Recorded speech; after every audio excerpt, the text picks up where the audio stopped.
Well, the Giving USA data are available. We've had a chance to look at them, think about them.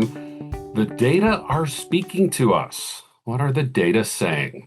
Hi, I'm Bill Stanczykiewicz. This is the first day from the fundraising school, and today we're taking an analytical look at the 2026 report of charitable giving through Giving USA, looking back at charitable donations in the United States for the calendar year 2025. Now, you'll get the headline data, the detailed information in the most recent podcast before this one from our talented and able colleague, Christina Danikin, who broke down the report for us in the most recent podcast. Today, we're going to try to still give you some of those numbers and also try to analyze what this means for your fundraising this year and in the future. First of all, the headline number, the best amount ever in terms of current dollars. And sometimes people ask, what is a current dollar? The current dollar is the value of the dollar the year the dollar was donated.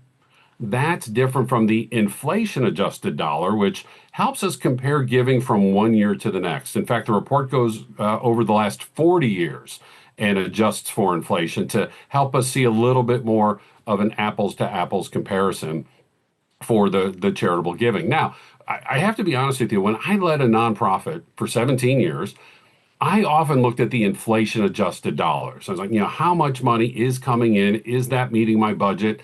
My budget was adjusted for inflation. But then the longer I've been at the school, and I've been at the fundraising school for more than a decade now, I have to admit my personal bias, and it's just mine, doesn't have to be yours. I really look at the current dollars because the donor very likely is not donating an inflation adjusted dollar. I gave $1 last year, so I'm going to give $1.04 this year. Maybe the donors are that astute and are doing that. But probably a lot of donors are just saying, I gave $1 last year, and this year I can give $2, or I still can give $1, or I can give $1.50. So you do what's best for your organization. Just know that there's that difference, the current dollar and the inflation adjusted dollar. And when we look at the current dollars, this year's report, $617 billion of charitable giving, that is a record total. And I just want to stop there before we take an even deeper dive. To me, this is just so remarkable because of inflation.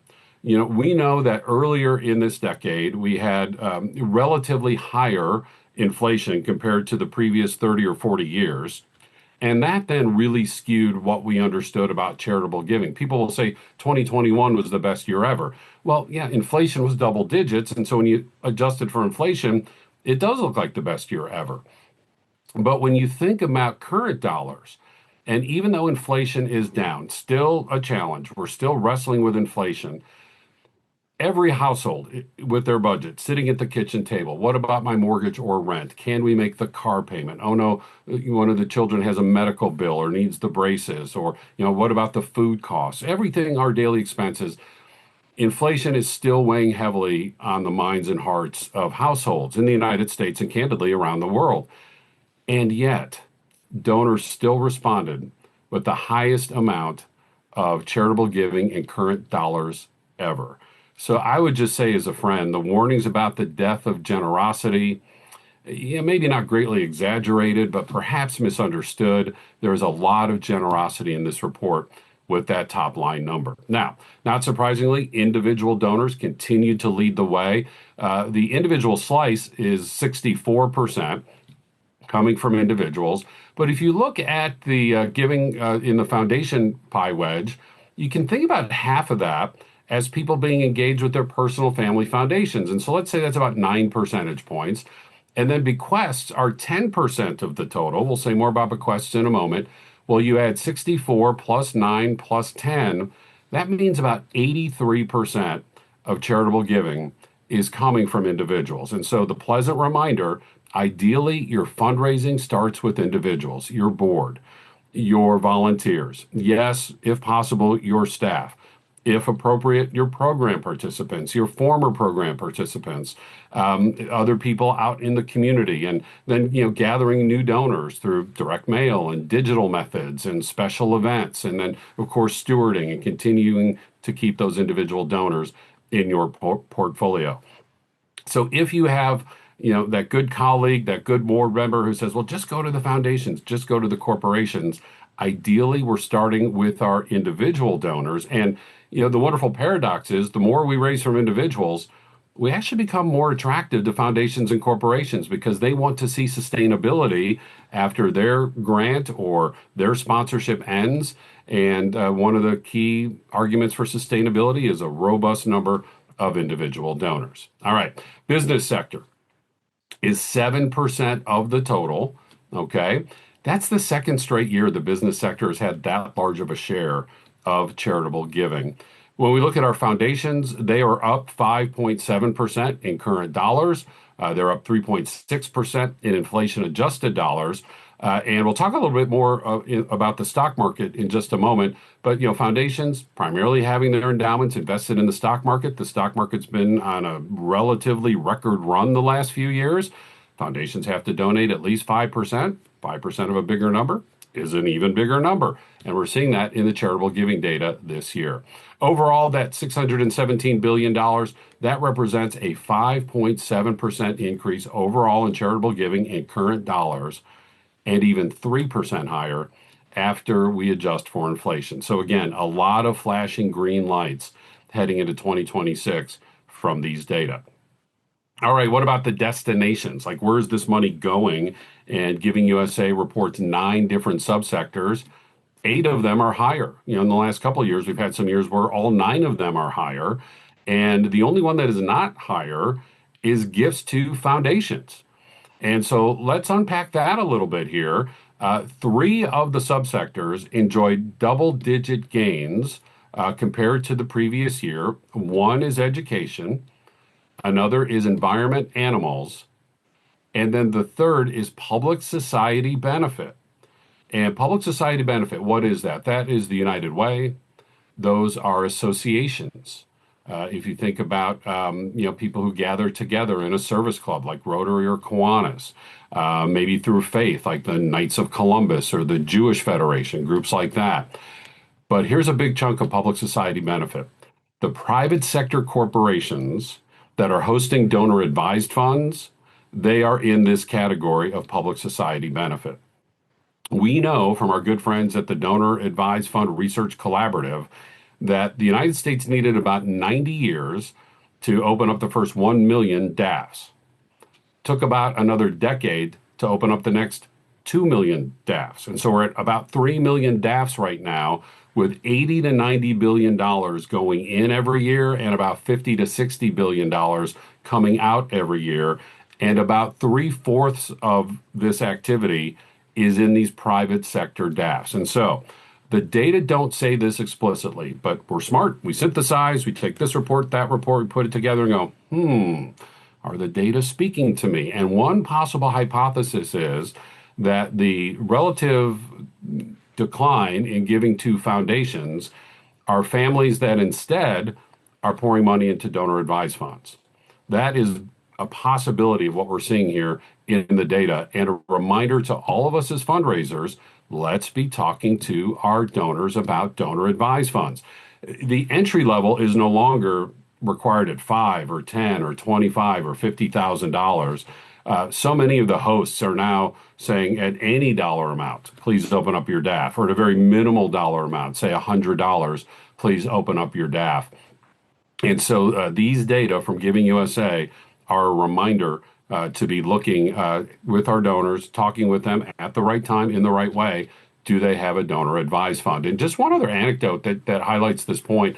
I had a meeting one time with a wealth estate attorney, and we were having this conversation, and he said, oh, yeah, my clients are definitely moving towards donor advised funds. And I said, well, what advice do you give them?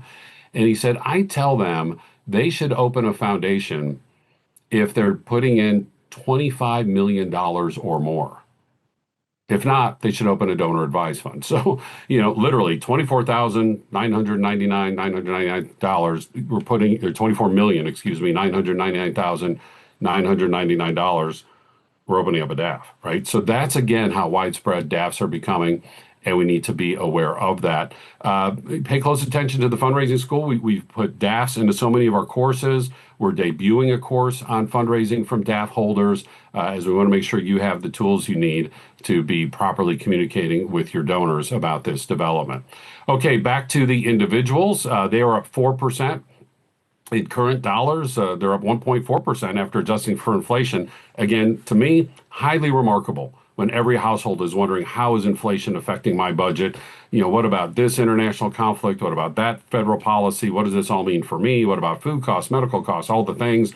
Charitable giving from individuals still going up, both in current and inflation adjusted dollars. A big movement, too, from individuals is bequests. Bequests, money coming from those planned gifts, went up nearly 20% in current dollars, and yet also nearly 17% after adjusting for inflation. And this is one of the big takeaways from this year's data. We've been hearing about the wealth transfer. The wealth transfer is going to happen. The silent generation, the boomer generation, they're making their plans. There's going to be this wealth transfer. Well, these data seem to indicate that wealth transfer is happening as these percentages increase at relatively higher than normal rates. So it's another reminder to us as fundraisers to be incorporating planned gift fundraising into our overall fundraising strategy. Remember, most, if not all, of your planned gifts are going to be coming from your current donors, from your annual fund, from your major gift donors, from those folks who donate to your fundraising campaigns. These are your most likely prospects for planned gift fundraising. And so it can be part of everybody's fundraising plan. We have updated our planned gift fundraising course that is part of our certificate in fundraising management. In fact, we also have added 2 additional courses, and now you can earn a certificate in planned gift fundraising management from the fundraising school. So again, we've updated our curriculum to respond to this trend, and we hope you will take advantage of that. Now, this is a 1-year snapshot, and it's important, it's useful. You look at these data, compare them to your own. I'm also a big fan of looking at multiple years. 1 year is 1 year. And when I plan my fundraising, when I plan my programs, I kind of like to look at what's happening the last 3 years, the last 5 years, different types of time frames. When you look at the last 5 years, here's what the data are showing. Charitable giving by individuals in the last 5 years, after adjusting for inflation, is up 3%. So individuals continue to beat inflation with their charitable giving over this 5-year window. But check this out. For foundations and corporations and bequests, the increases over the 5-year window are 20 to 50% after adjusting for inflation. So again, we're seeing this surge in charitable giving over the last 5 years. Another marker I'd like to take a look at, and again, this is just me, you analyze what works best for your nonprofit, but I always like to go back to 2019. 2019, the economy was relatively stable, relatively calm. Inflation was under control, sort of kind of the last normal year before COVID hit in 2020. And we had the big social uprising around racial, social justice, reconciliation issues, and COVID and that social movement were unique external shocks in positive ways for charitable giving.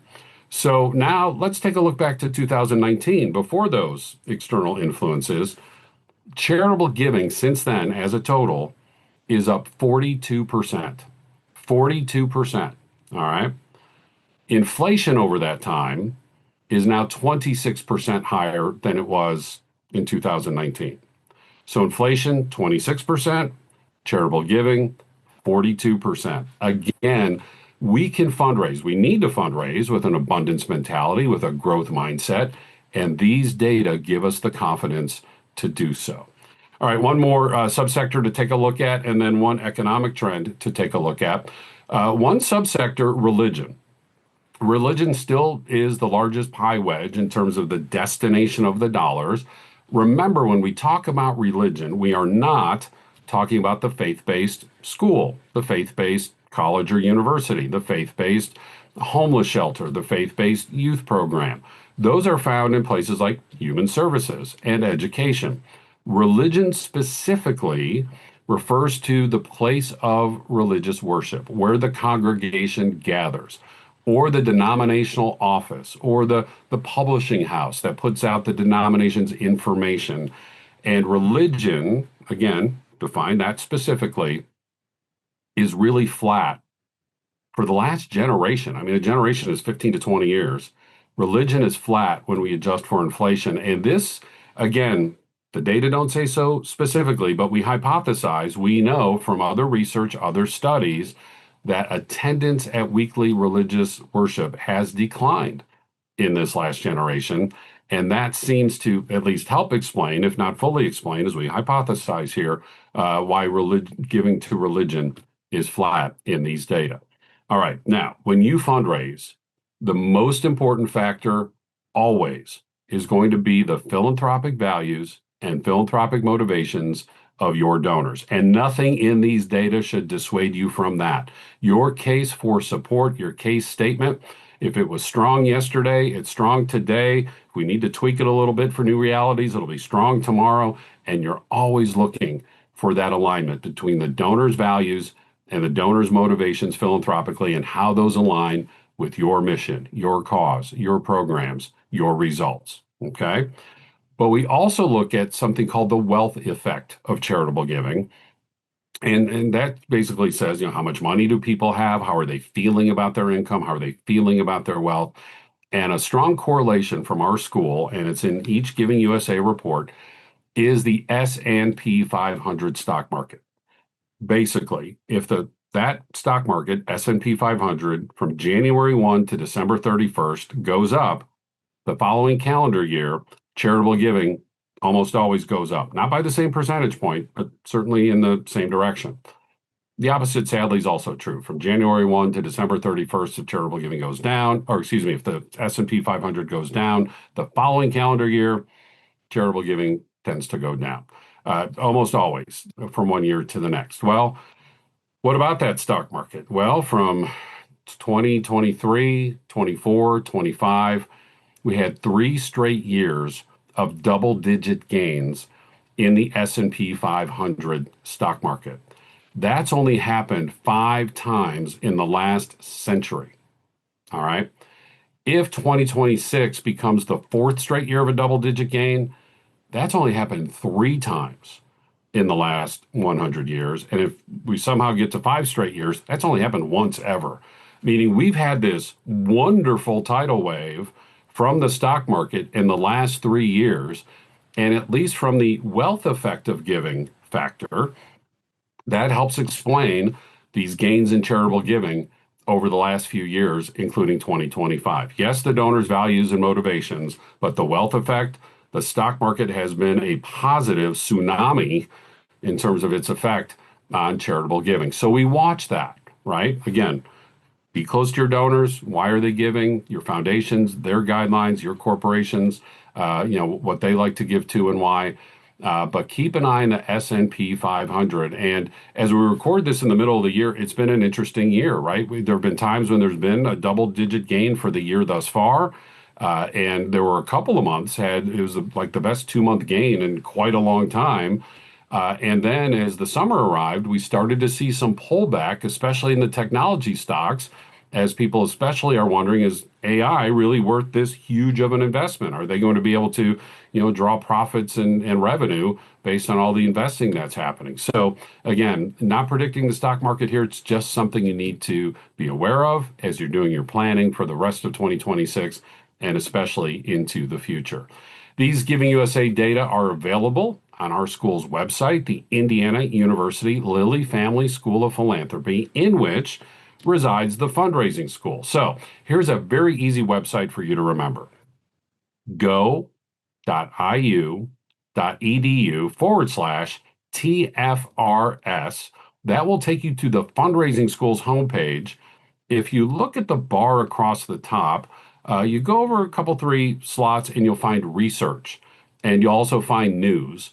And you'll find ways to access these Giving USA data under those 2 pull-down menus. And of course, as I mentioned, the data are in all of our public courses, more than 24 of these courses, now in more than 12 United States cities. And of course, you can take our courses online anywhere across the world. We have custom training. We can design training just for you.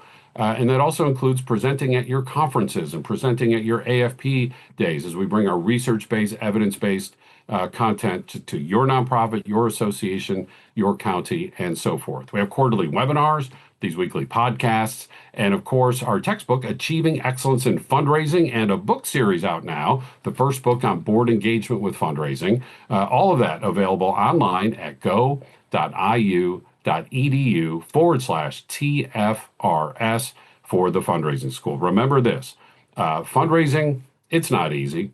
If it were easy, we literally would let AI and the robots do everything.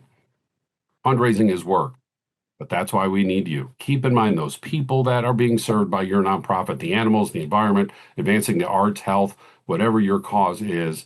That's why we do this work. And this report from Giving USA, the biggest takeaway for me is there are still a lot of flashing green lights that we can do our work effectively and with confidence. I'm grateful for our producers today, Don Lorenz and Mike Anthony, as well as my colleague, Jennifer Boffman. I'm Bill Stanczykiewicz. Now you are now more fully informed on this first day from the fundraising school.